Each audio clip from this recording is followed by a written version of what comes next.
Dear viewers, हमारे दृष्टि PCS channel पर अब से हर रोज शाम 6 बजे राज्य विशेष करंट अफेयर्स देखना न भूलें। धन्यवाद।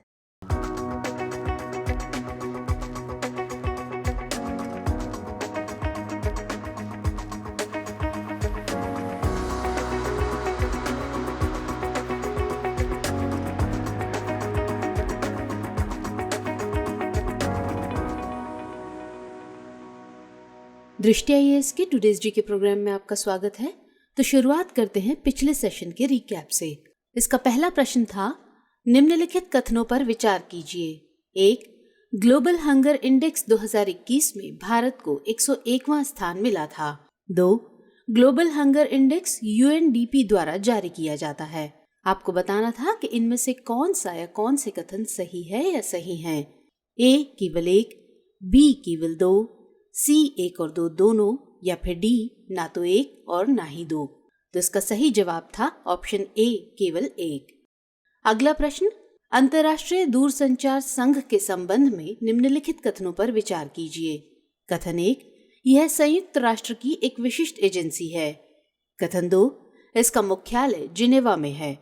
उपर्युक्त में से कौन सा या कौन से कथन सही है या सही हैं? ऑप्शंस थे A केवल 1, B केवल 2, C 1 और 2 दोनों, या फिर D ना तो 1 और ना ही 2। तो इसका सही जवाब था ऑप्शन C 1 और 2 दोनों। अगला प्रश्न, सरकारी उधार यानी गवर्नमेंट बोरोइंग्स के संदर्भ में निम्नलिखित कथनों पर विचार कीजिए। 1. भारतीय संविधान की 7वीं अनुसूची के तहत केंद्र और राज्य सरकार को विदेश से ऋण जुटाने की शक्ति प्राप्त है। 2. यदि राज्य सरकारें केंद्र सरकार की ऋणी हैं तो उन्हें नए लोन के लिए केंद्र सरकार की सहमति लेना अनिवार्य है। उपर्युक्त में से कौन सा या कौन से कथन सही है या सही हैं? ऑप्शंस थे A केवल 1, B केवल 2, C 1 और 2 दोनों, या फिर D ना तो 1 और ना ही 2। तो इस प्रश्न का सही उत्तर था विकल्प B केवल 2। बढ़ते हैं अगले प्रश्न की तरफ। मिस केरल मछली के संबंध में निम्नलिखित कथनों पर विचार कीजिए। 1. यह केवल केरल राज्य में पाई जाती है। 2. इसका IUCN स्टेटस वल्नरेबल है। आपको बताना था कि इनमें से कौन सा या कौन से कथन सही है या सही हैं।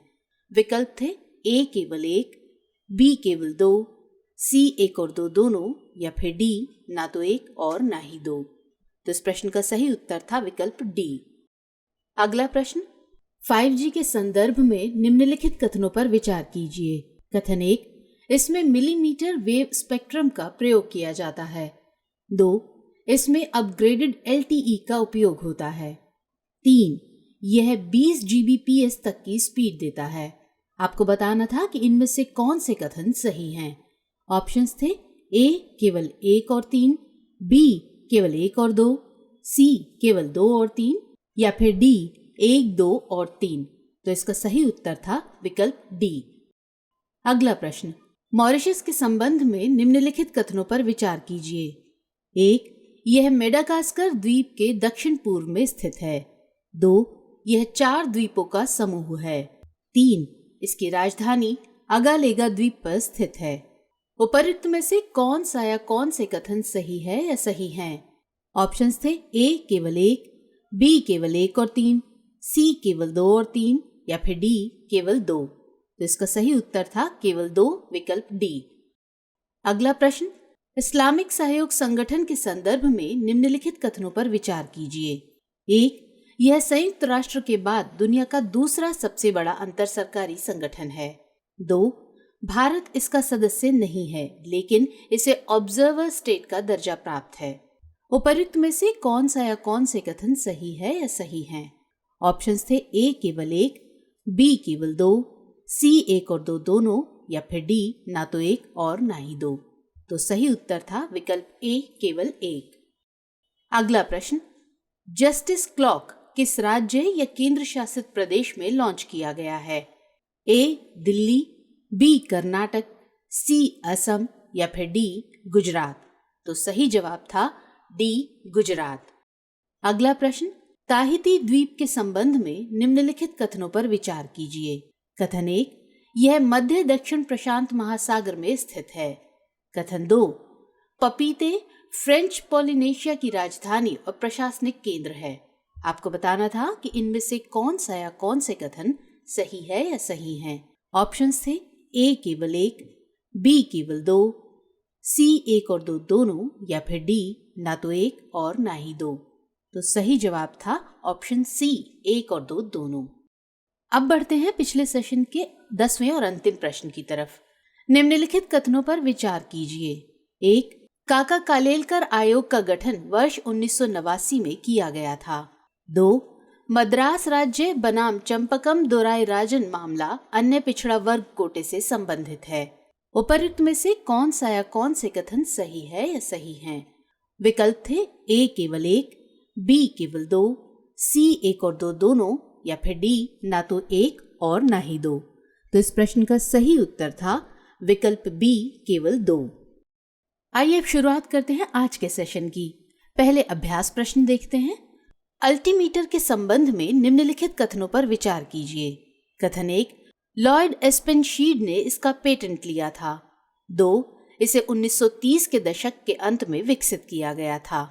उपर्युक्त में से कौन सा या कौन से कथन सही नहीं हैं? ऑप्शंस हैं ए केवल एक, बी केवल दो, सी एक और दो दोनों, या फिर डी ना तो एक और ना ही दो। तो इस सवाल का सही जवाब था ऑप्शन बी केवल दो।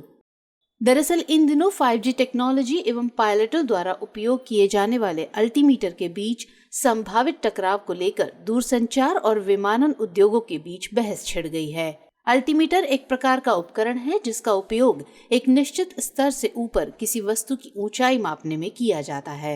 एरोप्लेन में पायलट अल्टीमीटर का प्रयोग ये जानने के लिए करते हैं कि प्लेन कितनी ऊंचाई पर उड़ रहा है। आपको बता दें कि लॉयड एस्पेनशीड ने इसका पेटेंट लिया था, इसलिए कथन 1 सही है। इसे 1920 के दशक में विकसित किया गया था, इसलिए कथन 2 गलत है। तो इस तरह इस प्रश्न का सही उत्तर हो जाता है ऑप्शन बी केवल 2। हमारे वीडियो अंग्रेजी में देखने के लिए फॉलो करें हमारा ही दूसरा YouTube चैनल दृष्टि IAS इंग्लिश। चलिए अब बारी है आज के पहले प्रश्न की। निम्नलिखित कथनों पर विचार कीजिए। कथन 1, अनुच्छेद 340 पिछड़े वर्गों की स्थितियों की जांच के लिए आयोग के गठन से संबंधित है। कथन 2, अन्य पिछड़ा वर्ग के उपवर्गीकरण के लिए 2017 में जस्टिस रोहिणी आयोग का गठन किया गया था। आपको बताना है कि इनमें से कौन सा या कौन से कथन सही है या सही हैं। ऑप्शन है ए केवल एक, बी केवल दो, सी एक और दो दोनों, या फिर डी ना तो एक और ना ही दो। तो इस सवाल का सही जवाब है ऑप्शन सी, एक और दो दोनों। दरअसल हाल ही में सुप्रीम कोर्ट ने अपने एक आदेश में कहा है कि स्थानीय निकायों में ओबीसी को आरक्षण देने के लिए सर्वोच्च न्यायालय द्वारा निर्धारित सिद्धांतों का पूरे देश में पालन करना अनिवार्य है। संविधान का अनुच्छेद 340 पिछड़े वर्गों की स्थितियों की जांच के लिए आयोग के गठन से संबंधित है, इसलिए कथन 1 सही है। ये आयोग सामाजिक और शैक्षिक रूप से पिछड़े वर्गों की पहचान करना, उनके पिछड़ेपन की स्थितियों को जानना और उनके सामने आने वाली कठिनाइयों को दूर करने के लिए सिफारिशें करने का काम करता है। संविधान के अनुच्छेद 340 के तहत अन्य पिछड़ा वर्ग के उपवर्गीकरण के लिए 2017 में जस्टिस रोहिणी आयोग का गठन किया गया था, इसलिए कथन 2 सही है। तो इस तरह इस प्रश्न का सही उत्तर हो जाता है विकल्प सी, एक और दो दोनों। चलिए अगला प्रश्न। गिर राष्ट्रीय उद्यान और वन्य जीव अभयारण्य के संदर्भ में निम्नलिखित कथनों पर विचार कीजिए। कथन 1, यह तेंदुओं का एकमात्र प्राकृतिक आवास है। कथन 2, यहाँ मालधारी चरवाहा समुदाय बसे हुए हैं। आपको बताना है कि इनमें से कौन सा या कौन से कथन सही हैं। विकल्प है ए केवल एक, बी केवल दो, सी एक और दो दोनों, या फिर डी ना तो एक और ना ही दो। तो इस सवाल का सही जवाब है विकल्प बी केवल 2। हाल ही में state board of wild life ने रिलायंस जियो को गुजरात के गिर वन और अन्य अभयारण्यों के संरक्षित क्षेत्रों में मोबाइल टावर स्थापित करने की मंजूरी दे दी है। गिर राष्ट्रीय उद्यान और वन्य जीव अभयारण्य गुजरात के जूनागढ़ जिले में स्थित है। गिर के जंगल एशियाई शेरों का एकमात्र प्राकृतिक आवास है, इसलिए कथन 1 सही नहीं है। यहाँ मालधारी चरवाहा समुदाय बसे हुए हैं, इसलिए कथन 2 सही है। इनकी बस्तियों को नेसिस कहा जाता है। तो इस तरह इस प्रश्न का सही उत्तर हो जाता है विकल्प बी। चलिए अगले प्रश्न की तरफ बढ़ते हैं। निम्नलिखित कथनों पर विचार कीजिए। कथन 1, अखिल भारतीय सेवा अधिकारियों की भर्ती केंद्र सरकार द्वारा की जाती है। कथन 2, किसी भी काडर की कुल संख्या की गणना केंद्रीय प्रतिनियुक्ति रिजर्व को शामिल करके की जाती है, जो स्वीकृत पदों का लगभग 40% होता है। आपको बताना है कि इनमें से कौन सा या कौन से कथन सही है या सही हैं। केवल एक, केवल दो, एक और दो दोनों, या फिर ना तो एक और ना ही दो। तो इस प्रश्न का सही जवाब है विकल्प सी, एक और दो दोनों। हाल ही में कार्मिक और प्रशिक्षण विभाग ने राज्यों को लिखा है कि केंद्र सरकार भारतीय प्रशासनिक सेवा काडर नियम 1954 के नियम 6 काडर अधिकारियों की प्रतिनियुक्ति में संशोधन करने का प्रस्ताव करती है। अखिल भारतीय सेवा अधिकारियों की भर्ती केंद्र सरकार द्वारा की जाती है, इसलिए कथन 1 सही ठहरता है। उनकी सेवाओं को विभिन्न स्टेट काडर के तहत आवंटित किया जाता है। किसी भी काडर की कुल संख्या की गणना केंद्रीय प्रतिनियुक्ति रिजर्व को शामिल करके की जाती है, जो स्वीकृत पदों का लगभग 40% होता है। इसलिए कथन 2 भी सही है। तो इस तरह हमारा सही जवाब हो जाता है 1 और 2 दोनों, जो कि विकल्प सी में दिया गया है। चलिए अगला प्रश्न। निम्नलिखित कथनों पर विचार कीजिए। 1, 42वें संविधान संशोधन के जरिए अनुच्छेद 48A और अनुच्छेद 51AG शामिल किया गया था, जो पर्यावरण के संरक्षण एवं संवर्धन से संबंधित है। 2, नई परियोजनाओं की स्थापना या मौजूदा परियोजनाओं के विस्तार या आधुनिकीकरण पर प्रतिबंध लगाने के लिए पर्यावरण संरक्षण अधिनियम 1986 की धारा 3 के तहत एक एनवायरमेंट इम्पैक्ट असेसमेंट यानी EIA अधिसूचना जारी की जाती है। उपर्युक्त में से कौन सा या कौन से कथन सही है या सही हैं? विकल्प है A केवल 1, B केवल 2, C 1 और 2 दोनों, या फिर D ना तो 1 और ना ही 2। तो सही उत्तर है विकल्प C, 1 और 2 दोनों। 42वें संविधान संशोधन के जरिए राज्य के नीति निदेशक तत्व यानी DPSP में अनुच्छेद 48A और मूल कर्तव्य में अनुच्छेद 51AG शामिल किया गया था। अनुच्छेद 48A राज्य देश के पर्यावरण के संरक्षण तथा संवर्धन का और वन तथा वन्य जीवों की रक्षा करने का प्रयास करेगा। अनुच्छेद 51AG के तहत प्राकृतिक पर्यावरण की रक्षा और संवर्धन करना प्रत्येक नागरिक का कर्तव्य होगा, इसलिए कथन 1 सही है। नई परियोजनाओं की स्थापना या मौजूदा परियोजनाओं के विस्तार या आधुनिकीकरण पर प्रतिबंध लगाने के लिए पर्यावरण संरक्षण अधिनियम 1986 की धारा 3 के तहत एक एनवायरमेंट इम्पैक्ट असेसमेंट यानी EIA अधिसूचना जारी की जाती है, इसलिए कथन 2 भी सही है। तो इस तरह हमारे इस प्रश्न का सही जवाब हो जाता है विकल्प C, 1 और 2 दोनों। अगला प्रश्न। निम्नलिखित कथनों पर विचार कीजिए। कथन 1, चंद्रा और भागा नदी के मिलने से चिनाब नदी बनती है। कथन 2, भागा नदी हिमाचल प्रदेश में बारालाचा दर्रा के पश्चिम में स्थित सूर्यताल झील से निकलती है। कथन 3, रतले जल विद्युत परियोजना भागा नदी पर बनाने का प्रस्ताव रखा गया है। उपर्युक्त में से कौन सा या कौन से कथन सही है या सही हैं? ऑप्शंस है A केवल 1 और 2, B केवल 2, C केवल 2 और 3, या फिर D 1, 2 और 3। तो सही जवाब है ऑप्शन A, केवल 1 और 2। दरअसल रामबन जिले में चिनाब में 2 लोगों के डूबने की आशंका जताई जा रही है। हिमाचल प्रदेश के लाहौल और स्पीति जिले के ऊपरी हिमालय में टांडी में चंद्रा और भागा नदी के मिलने से चिनाब नदी बनती है, इसलिए कथन 1 सही है। भागा नदी हिमाचल प्रदेश में बारालाचा दर्रा के पश्चिम में स्थित सूर्यताल झील से निकलती है, इसलिए कथन 2 भी सही ठहरता है। रतले जल विद्युत परियोजना जम्मू और कश्मीर के किश्तवाड़ जिले के चिनाब नदी पर बनाई जा रही है, इसलिए कथन 3 गलत है। तो इस तरह इस प्रश्न का सही जवाब हो जाता है विकल्प A, केवल 1 और 2। अगला प्रश्न। अमर जवान ज्योति के संबंध में निम्नलिखित कथनों पर विचार कीजिए।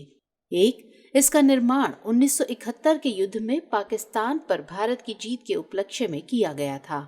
2, इसको प्रज्वलित करने के लिए ईंधन के तौर पर अब तक एलपीजी का प्रयोग किया जाता था। उपर्युक्त में से कौन सा या कौन से कथन सही है या सही है? ए केवल एक, बी केवल दो, सी एक और दो दोनों, या फिर डी न तो एक और ना ही दो। तो सही जवाब है ऑप्शन ए केवल एक। इंडिया गेट पर अब अमर जवान ज्योति नहीं दिखेगी। दरअसल इसे नेशनल वॉर मेमोरियल की ज्योति के साथ विलय कर दिया गया है। इसका निर्माण 1971 के युद्ध में पाकिस्तान पर भारत की जीत के उपलक्ष्य में किया गया था, इसलिए कथन एक सही है। इंडिया गेट पर 1972 में इसका निर्माण हुआ था। 1972 से इसको जलाने के लिए ईंधन के तौर पर एलपीजी यानी लिक्विफाइड पेट्रोलियम गैस का उपयोग किया जाता था, लेकिन 2006 से पीएनजी यानी पाइप्ड नेचुरल गैस का प्रयोग किया जाने लगा, इसलिए कथन दो सही नहीं है। तो इस तरह इस सवाल का सही जवाब हो जाता है ऑप्शन ए केवल एक। अगला प्रश्न, हाल ही में जम्मू कश्मीर के 20 जिलों के लिए सुशासन सूचकांक यानी गुड गवर्नेंस इंडेक्स जारी किया गया। इस संबंध में निम्नलिखित कथनों पर विचार कीजिए। एक, इसमें 58 संकेतकों का प्रयोग किया गया है। 2, इसे भारत सरकार की प्रशासनिक सुधार एवं लोक शिकायत विभाग यानी DARPG और जम्मू एवं कश्मीर सरकार के सहयोग से तैयार किया गया है। आपको बताना है कि इनमें से कौन सा या कौन से कथन सही हैं। ऑप्शंस है ए केवल एक, बी केवल दो, सी एक और दो दोनों, या फिर डी ना तो एक और ना ही दो। तो सही उत्तर है एक और दो दोनों, जो कि विकल्प सी में दिया गया है। दरअसल हाल ही में केंद्रीय गृह मंत्री अमित शाह ने जम्मू कश्मीर के 20 जिलों के लिए सुशासन सूचकांक यानी गुड गवर्नेंस इंडेक्स जारी किया। यह किसी केंद्र शासित प्रदेश के लिए इस तरह का पहला इंडेक्स है। इसमें 58 संकेतकों का प्रयोग किया गया है, इसलिए कथन एक सही है। इसमें कृषि, वाणिज्य और उद्योग, मानव संसाधन विकास, सार्वजनिक स्वास्थ्य जैसे क्षेत्रों में जिला प्रशासन एवं विकास के विभिन्न पहलुओं का आकलन होगा। इसे भारत सरकार के प्रशासनिक सुधार एवं लोक शिकायत विभाग यानी DARPG और जम्मू एवं कश्मीर सरकार के सहयोग से तैयार किया गया है, इसलिए कथन दो भी सही है। तो इस तरह इस प्रश्न का सही उत्तर हो जाता है ऑप्शन सी एक और दो दोनों। अगला प्रश्न, प्रसिद्ध बौद्ध भिक्षु थिच नहत हान्हा का संबंध किस देश से था? A Cambodia, B Bhutan, C Vietnam, या फिर डी थाईलैंड। तो सही जवाब है सी वियतनाम। दरअसल हाल ही में प्रसिद्ध बौद्ध भिक्षु थिच नहत हान्हा का 95 वर्ष की उम्र में निधन हो गया। उनके अनुयायी उन्हें थे के नाम से बुलाते थे। वह एक वियतनामी बौद्ध भिक्षु एवं शांति कार्यकर्ता थे। वह प्लम विलेज ट्रेडिशन के संस्थापक थे। आपको बता दें कि थेनाक के पास दक्षिण पश्चिम फ्रांस में प्लम विलेज मठ है, जहां उन्होंने अपने जीवन का अहम हिस्सा बिताया था। उन्होंने अपनी पुस्तक Vietnam lotus in a sea of fire में एंगेज्ड बुद्धिज्म शब्द का प्रतिपादन किया। 39 साल के निर्वासन के बाद उन्हें 2005 में वियतनाम जाने की अनुमति दी गई। तो इस तरह इस प्रश्न का सही जवाब है ऑप्शन सी वियतनाम। अगला प्रश्न, भारत में कोर्ट की अवमानना यानी कंटेम्प्ट ऑफ कोर्ट के संबंध में निम्नलिखित कथनों पर विचार कीजिए। एक, संविधान स्पष्ट रूप से कोर्ट की अवमानना को परिभाषित करता है। 2, संविधान के अनुच्छेद 76 के तहत किसी व्यक्ति के खिलाफ सुप्रीम कोर्ट में कोर्ट की अवमानना का केस करने से पहले अटॉर्नी जनरल की सहमति लेना अनिवार्य है। उपर्युक्त में से कौन सा या कौन से कथन सही नहीं है? विकल्प है ए केवल एक, बी केवल दो, सी एक और दो दोनों, या फिर डी ना तो एक और ना ही दो। तो इसका सही जवाब है ऑप्शन सी एक और दो दोनों। दरअसल हाल ही में अटॉर्नी जनरल के वेणुगोपाल ने यति नरसिंहानंद के खिलाफ अवमानना कार्यवाही शुरू करने की अनुमति दे दी है। अब उनके खिलाफ कोर्ट की अवमानना का केस चलाया जाएगा। आपको बता दें कि संविधान में कोर्ट की अवमानना को परिभाषित नहीं किया गया है, इसलिए कथन एक गलत है। कंटेम्प्ट ऑफ कोर्ट्स एक्ट 1971 में कोर्ट की अवमानना के बारे में बताया गया है। इसमें कोर्ट की अवमानना का दो प्रकार सिविल कंटेम्प्ट एवं क्रिमिनल कंटेम्प्ट बताया गया है। कंटेम्प्ट ऑफ कोर्ट्स एक्ट 1971 की धारा 15 के तहत किसी व्यक्ति के खिलाफ सुप्रीम कोर्ट में कोर्ट की अवमानना का केस करने से पहले अटॉर्नी जनरल की सहमति लेना अनिवार्य है। हाईकोर्ट के मामले में सॉलिसिटर जनरल की सहमति लेना अनिवार्य होता है। अटॉर्नी जनरल एवं सॉलिसिटर जनरल की सहमति लेने का प्रावधान इसलिए किया गया है ताकि कोर्ट का समय बच सके। तो इस तरह इस प्रश्न का सही जवाब हो जाता है ऑप्शन सी, 1 और 2 दोनों। आइए अब बढ़ते हैं आज के सेशन के 10वें और अंतिम प्रश्न की तरफ। निम्नलिखित कथनों पर विचार कीजिए। 1. 1938 में उन्हें भारतीय राष्ट्रीय कांग्रेस का अध्यक्ष चुना गया। 2. जेल में रहते हुए वे कलकत्ता के मेयर चुने गए। 3. वह गांधी जी के अधिक कंजर्वेटिव इकोनॉमिक्स दृष्टिकोण के आलोचक थे। आपको बताना है कि ये कथन किनके बारे में वर्णन करते हैं। ए. C.R. दास, बी. मदन मोहन मालवीय, सी. B.R. अम्बेडकर या फिर डी. नेताजी सुभाष चंद्र बोस। तो इस प्रश्न का सही जवाब है ऑप्शन डी, नेताजी सुभाष चंद्र बोस। दरअसल भारत सरकार ने नई दिल्ली में इंडिया गेट पर नेताजी सुभाष चंद्र बोस की एक भव्य प्रतिमा स्थापित करने का निर्णय लिया है। उन्होंने महात्मा गांधी द्वारा शुरू किए गए असहयोग आंदोलन में भी हिस्सा लिया था। 1938 में इन्हें भारतीय राष्ट्रीय कांग्रेस का अध्यक्ष चुना गया। इन्होंने राष्ट्रीय योजना समिति का गठन किया था जिसके अध्यक्ष पंडित जवाहरलाल नेहरू थे। जेल में रहते हुए वे कलकत्ता के मेयर चुने गए। वह गांधी जी के अधिक कंजर्वेटिव इकोनॉमिक्स दृष्टिकोण के आलोचक थे। इसलिए इस प्रश्न का सही उत्तर हो जाता है विकल्प डी, नेताजी सुभाष चंद्र बोस। आइए अब बारी है आज के अभ्यास प्रश्न की। निम्नलिखित में से किस देश की सीमा लाल सागर से नहीं लगती है? A. Syria, B. Sudan, C. Yemen या फिर डी. इरिट्रिया। तो इस प्रश्न का उत्तर कमेंट सेक्शन में देना मत भूलिएगा। मिलेंगे अगले सेशन में, तब तक के लिए स्वस्थ रहिए, सुरक्षित रहिए। जय हिंद। डियर व्यूअर्स, इस टॉपिक को अंग्रेजी में देखने के लिए देखिए हमारा इंग्लिश यूट्यूब चैनल।